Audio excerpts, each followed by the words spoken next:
Assalamualaikum warahmatullahi wabarakatuh. Bersama saya Rian Aji Wijaya.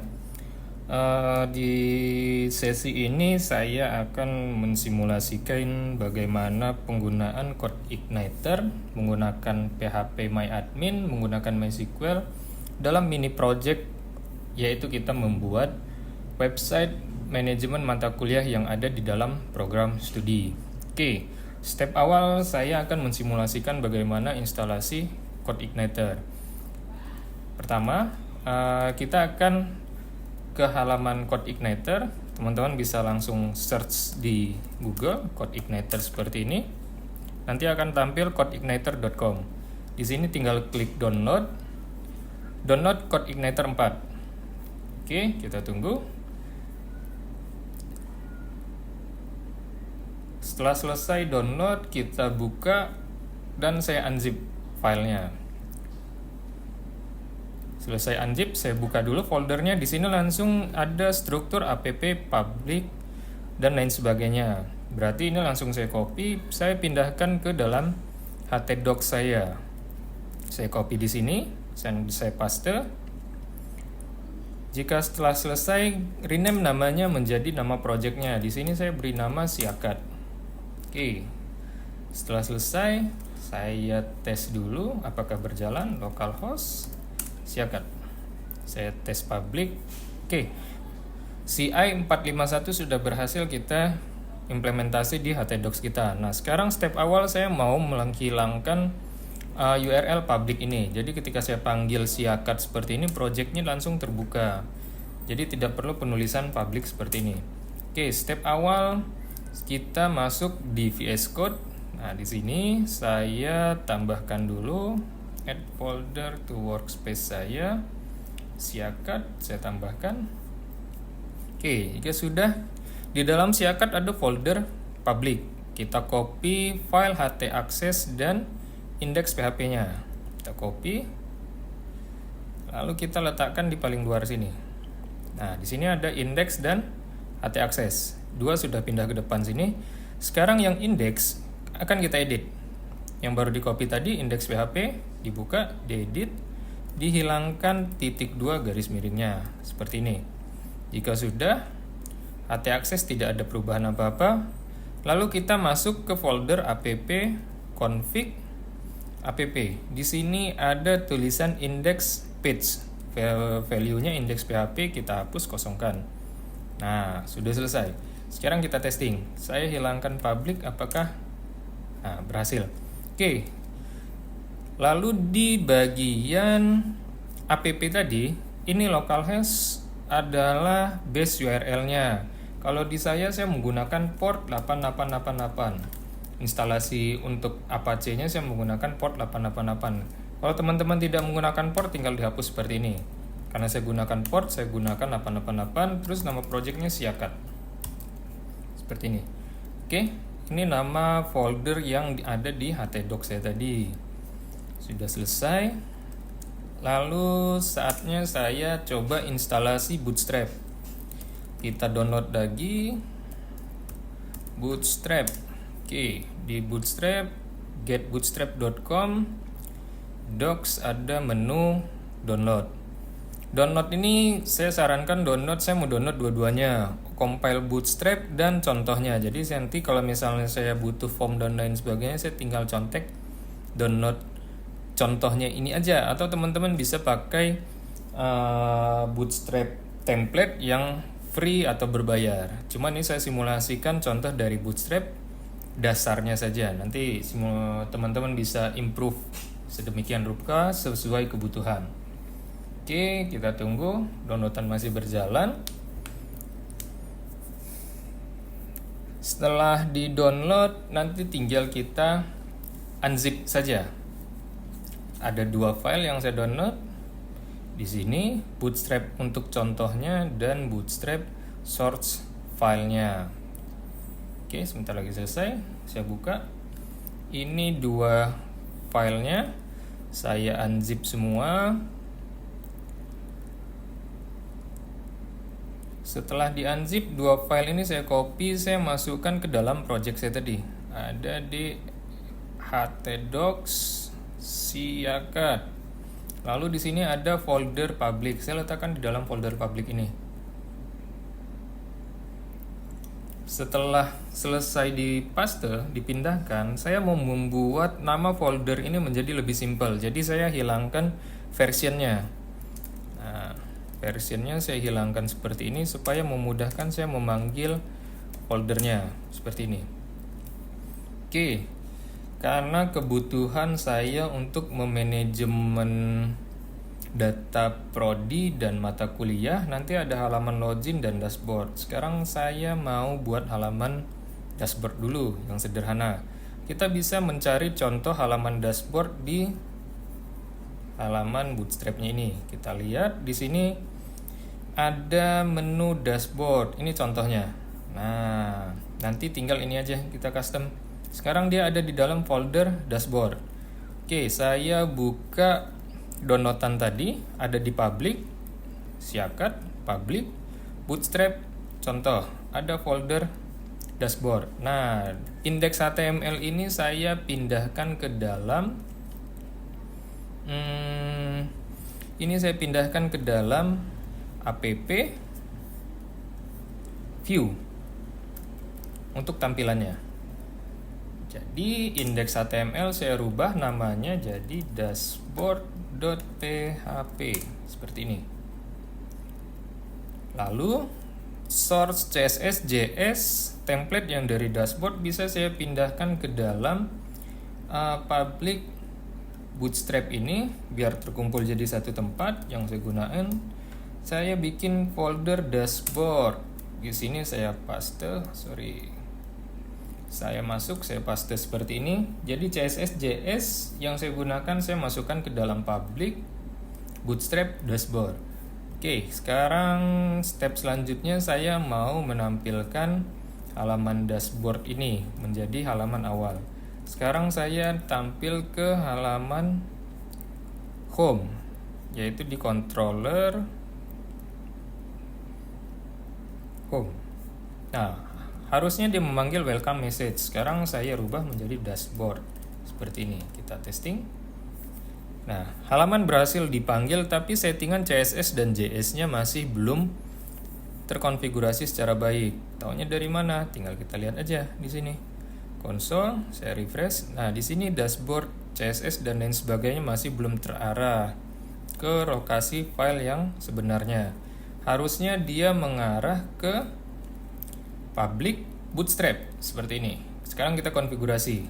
Kita buka Visual Code, folder view, dashboard PHP.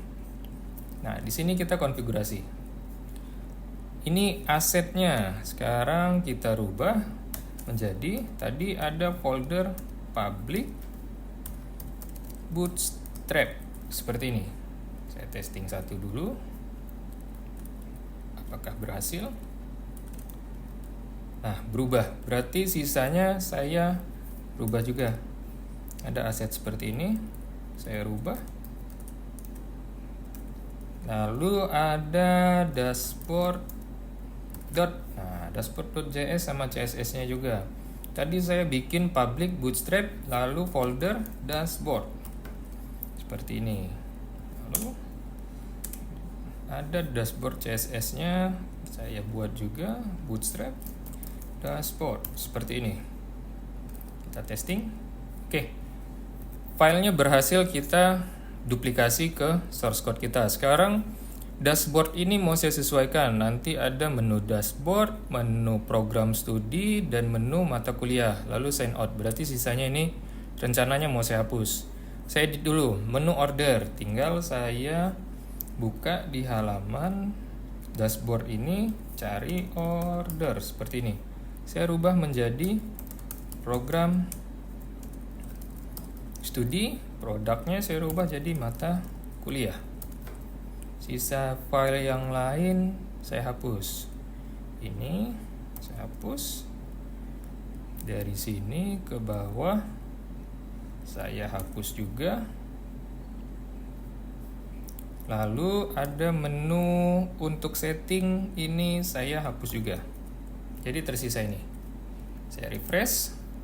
Nah, makanya tampilan seperti ini. Sekarang halaman dashboard saya tidak butuh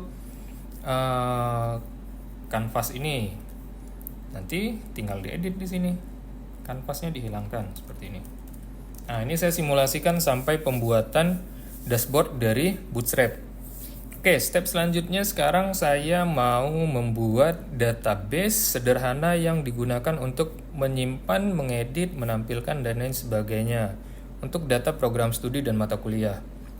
Di sini saya buka PHP My Admin-nya, saya buat data baru, database Siakat seperti ini. Saya buat table program studi 10 dulu. Nah, di sini saya buat primary key saja. Untuk ID program studi, ID integer 3 auto increment aja saya buatnya. Jadi tidak ada custom kode program studi. Nah, di sini nama program studi, varchar saya kasih 150. Lalu program studi deskripsi saya beri teks seperti ini. Sisanya kosongkan, saya simpan. Sekarang saya punya table program studi dengan nilai table structure seperti ini. Oke, next step, bagaimana caranya saya bisa menampilkan data dari MySQL ke dalam sini. Stepnya, sekarang kita buat menu program studi. Di menu program studi ini, di halaman dashboard PHP, di menunya tinggal saya kasih URL. Di sini href-nya saya ganti menjadi seperti ini, beri base URL, saya arahkan menjadi program studi. Oke, lalu nanti saya buat arah untuk program studi ini di root-nya. Sekarang kita ke app config root. Di sini kita buat halaman untuk program studi. Saya masukkan tadi ini program studi. Tinggal dirubah, beri halaman program studi. Berarti nanti rencana saya buat kelas controller dengan nama program studi index. Jadi nanti halaman program studi dengan tipe get akan memanggil kelas program studi dengan function index. Step di sini saya duplikat home ini, saya copy, saya paste di sini. Di sini saya ganti menjadi program studi. Lalu nama kelasnya juga saya ganti menjadi program studi. Lalu yang dipanggil ini nanti adalah list program studi. Lalu saya kelompokkan list itu ke dalam folder prodi nanti. Jadi berarti saya butuh nama folder prodi dan file list program studi.php. Nah, di sini tinggal kita buat. Di sini saya buat new folder prodi. Di dalamnya saya buat lagi new file list program studi.php seperti ini. Nah, list program studi ini saya ambil datanya dari sini aja biar simple. Dari dashboard. Saya copy paste. Kita testing. Klik program studi. Nah, tampil. Sekarang kita edit list program studinya. Di sini ada tulisan dashboard. Nah, judulnya saya ganti daftar program studi. Lalu halaman dashboard ini arahnya ke menu dashboard, kita arahin ke depan seperti ini. Saya refresh daftar program studi, ini dashboard, ini program studi. Sekarang isinya ini mau saya ambil dari database. Saya buat dulu simulasi data di MySQL-nya. Ini data masih kosong, saya insert ID-nya 1, misalnya STI, deskripsinya sistem dan teknologi informasi. Saya simpan. Lalu di browse akan tampil, hanya ada satu data. Oke, misalnya saya mau buat dua data. Di sini penjas, pendidikan jasmani misalnya. Jadi nanti saya ada dua data contoh seperti ini. Oke, next step apa? Kita akan membuat modelnya. Sekarang kita ke halaman model. Nah, folder model di sini kita tinggal buat new file baru. Saya beri nama m_prodi seperti ini. Nah, m_prodi. Sekarang saya mau buat model untuk m_prodi. Saya buat namespace pp.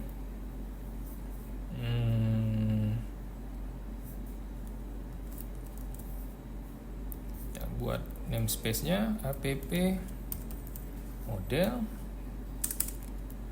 Sini kelas m_prodi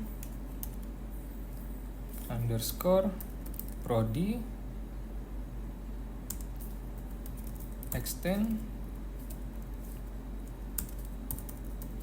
model. Oke. Oh, ini tipe filenya belum .php, harus .php. Oke, namespace saya use. Terus di sini belum dibuka juga PHP-nya. Harusnya dibuka dulu. Tanya PHP seperti ini. Oke. Use app di sini code igniter model seperti ini.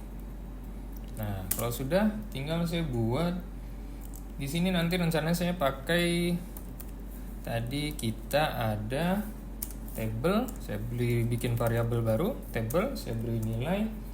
Table kita tadi namanya program studi, berarti nama table saya di sini program studi. Lalu dan di sini program studi saya tadi ada primary key. Tadi primary key saya adalah ID program studi, ID program studi seperti ini. Lalu selanjutnya saya bikin order by-nya, protected. Di sini ada order by, saya urutkan berdasarkan nama program studi, nama program studi. Lalu tipe order by-nya saya buat ascending type. Seperti ini. Sudah saya buat variabel, lalu saya buat constructor. Saya bikin function score construct. Lalu di sini saya define parent, lalu construct. Di sini saya set db-nya dulu, this db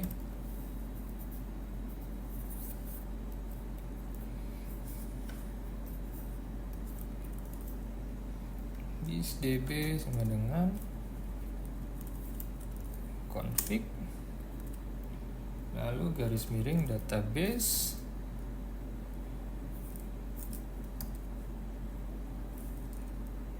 connect seperti ini.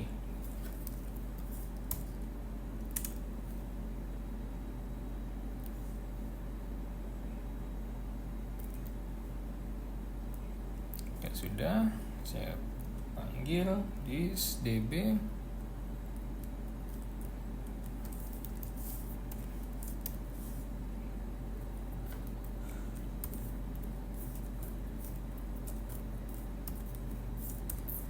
db tabelnya saya ambil nilai di table yang udah dibuat di atas seperti ini. Config database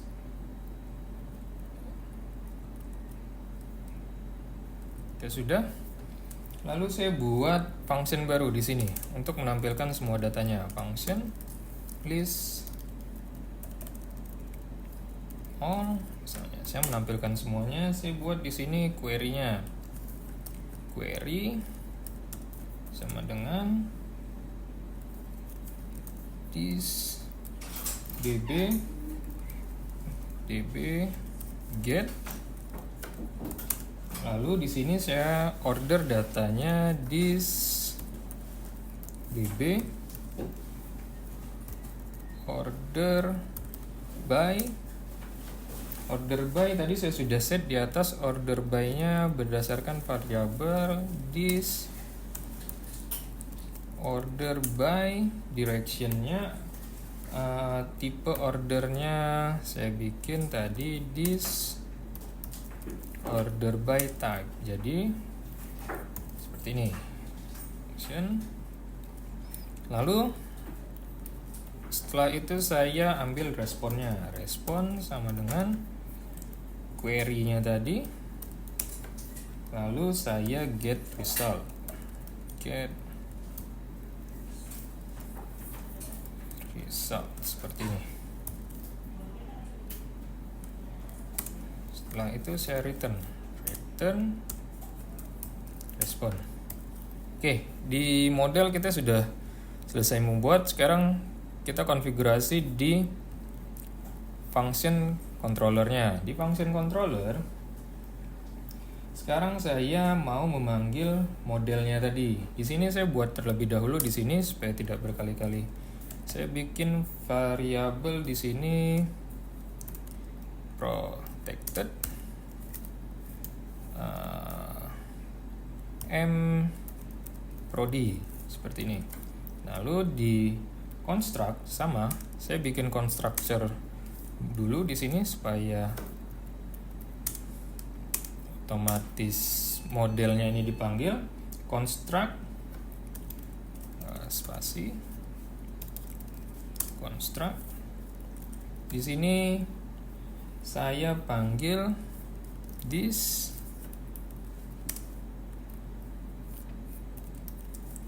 mprod sama dengan new m_prod modelnya tadi. Seperti ini. Oke, di indeks ini berarti tinggal saya panggil saya bikin kontainernya dulu, prodi. Saya simpan di sini. Jadi this mprod saya ambil fungsinya list all tadi. List all. Saya testing dulu, jalan nggak? Print error atau ada error. Nah, kita panggil di sini. Oh, di sini ada error. Berarti sekarang karena versi CI4 ini ada versi development dan ada tipe production. Sekarang kita konfigurasi dulu.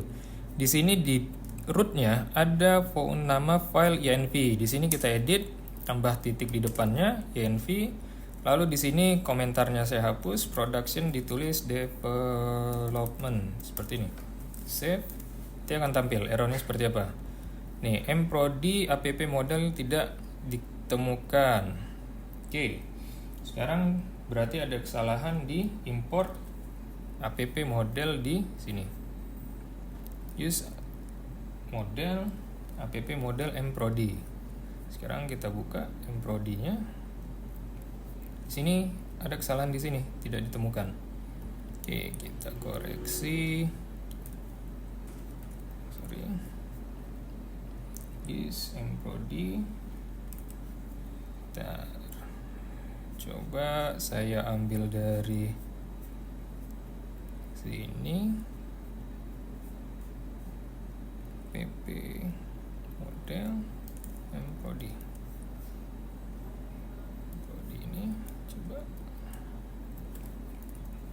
saya hapus. mprod model not found.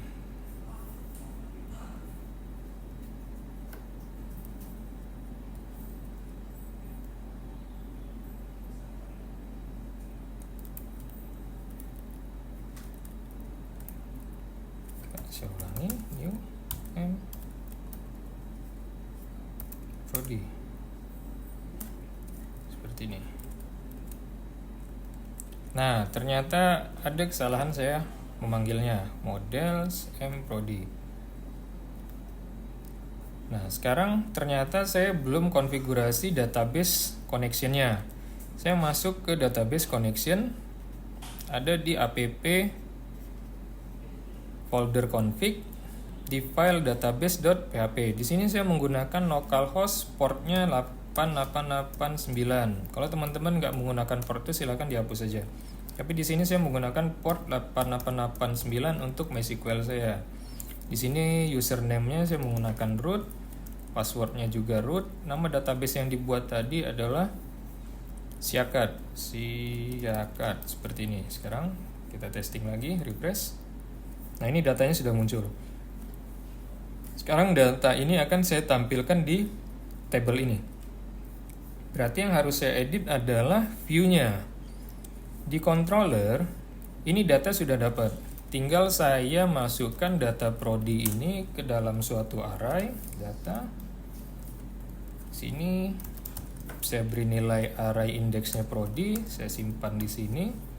Lalu data ini saya kirim ke view list program studi seperti ini. Jadi di list program studi saya tinggal panggil index prodi. Sekarang saya buka list program studi PHP, ada di view folder prodi. Nah, di sini ada table seperti ini, saya sesuaikan.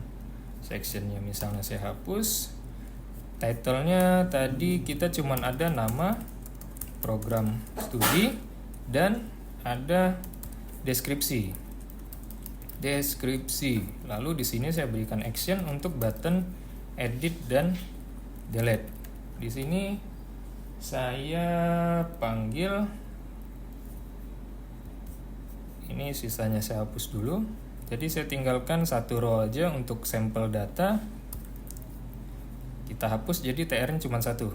Nah, di sini kita tinggal looping data dari variabel array yang sudah kita masukkan. Pakai for each bisa. For each di sini tadi kita lempar dengan nama prodi. Prodi seperti ini. Lalu ditutup PHP-nya. Ini kita copy, tutup di sini. Seperti ini. Oke, nanti nilai di dalam TR ini akan selalu di looping selama indeks array ini selalu terpenuhi, selama nilainya masih ada for each. Jadi di sini tinggal saya masukkan nilainya. Nilai pertama, kolom pertama adalah nama program studi. Nah, di sini dimasukkan. Di sini dengan value. Lalu tadi dari database namanya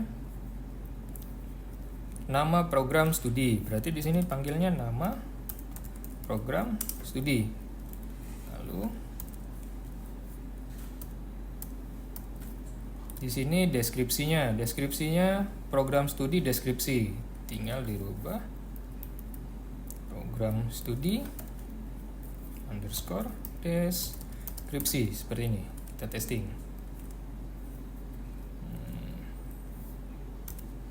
Nah, tampil. Di sini ada nama program studi, STI, penjas, deskripsinya, actionnya di sini. Nanti action ini kita isikan button. Nah, kita dapat contoh button dari atas ini. Misalnya di atas ini saya rubah buttonnya menjadi tambah dengan ini primary. Ini ukurannya biasa. Lalu button yang ini saya hilangkan seperti ini, jadi button tambah. Lalu yang di bawah saya masukkan action button untuk edit dan delete. Seperti ini. Ini tipenya danger, ini tipenya misalnya saya beri info. Seperti ini. Nah. Oke. Misalnya buttonnya mau saya kecilkan, saya berikan button SM seperti ini. Oke. Berikut adalah cara menampilkan data dari database dengan tabel program studi. Kita tampilkan ke halaman menu program studi. Untuk beberapa menu selanjutnya adalah menambahkan data program studi, mengedit, add, dan delete. Itu akan saya masukkan di sesi selanjutnya. Terima kasih. Wassalamualaikum warahmatullahi wabarakatuh.